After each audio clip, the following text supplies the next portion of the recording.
حیرت ہے، تم تو اس سبجیکٹ پر مہارت رکھتی ہو۔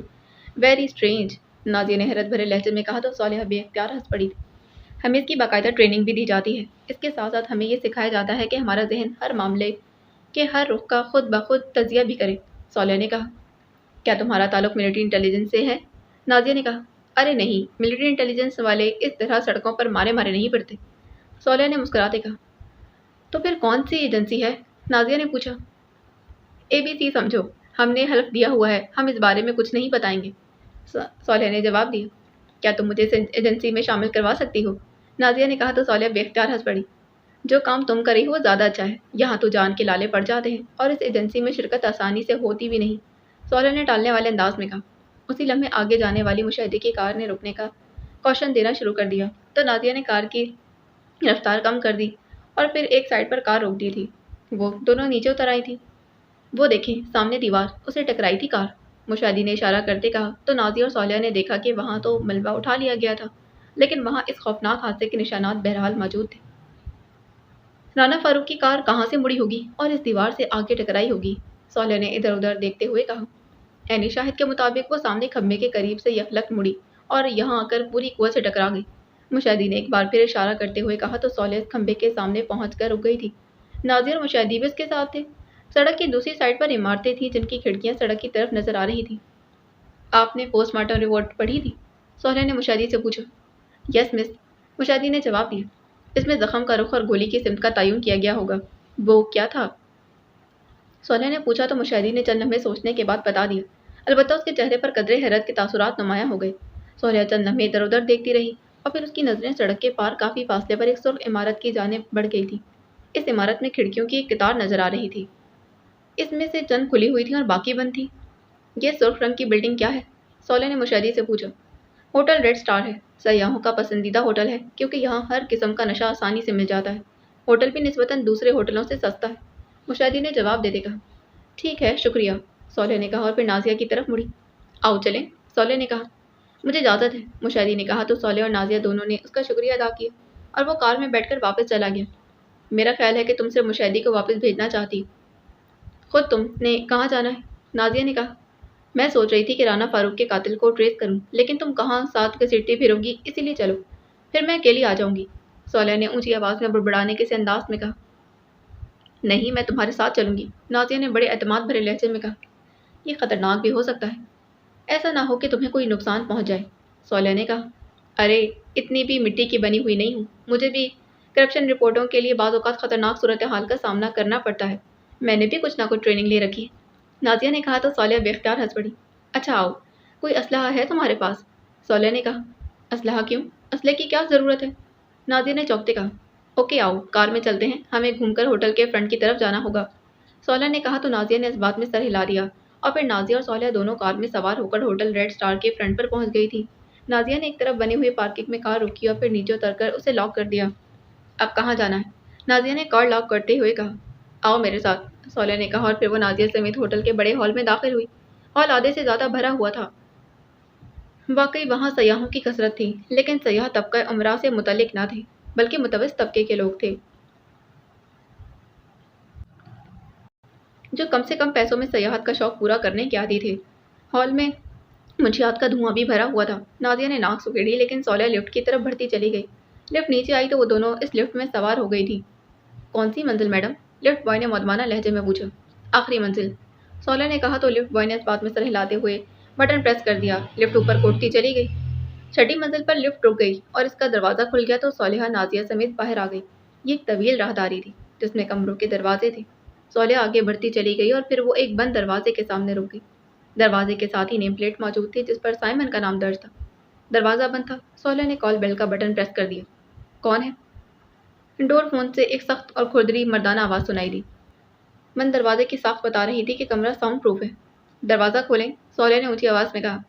کون ہے آپ؟ دوسری طرف سے حیرت بھرے لہجے میں کہا گیا۔ آپ سے چند باتیں کرنی ہیں، صالحہ نے کہا۔ اچھا، دوسری طرف سے کہا گیا اور پھر چند لمحوں بعد ہی کڑک کی آواز کے ساتھ دروازہ کھل گیا تو اندر ایک دیو ہیکل آدمی کھڑا تھا۔ اس کی آنکھیں گہری سرخ تھیں اور چہرہ سوجا سوجا سا نظر آ رہا تھا۔ آؤ، اس نے حیرت بھری نظروں سے راہداری میں کھڑی صالحہ اور نازیہ کو دیکھا، پھر سائڈ پر ہٹ گیا تو صالحہ نے نازیہ کو اندر آنے کا اشارہ کیا اور خود بھی اندر داخل ہو گئی۔ کمرے میں ایک صوفہ اور ایک بیڈ موجود تھا۔ بیٹھیں،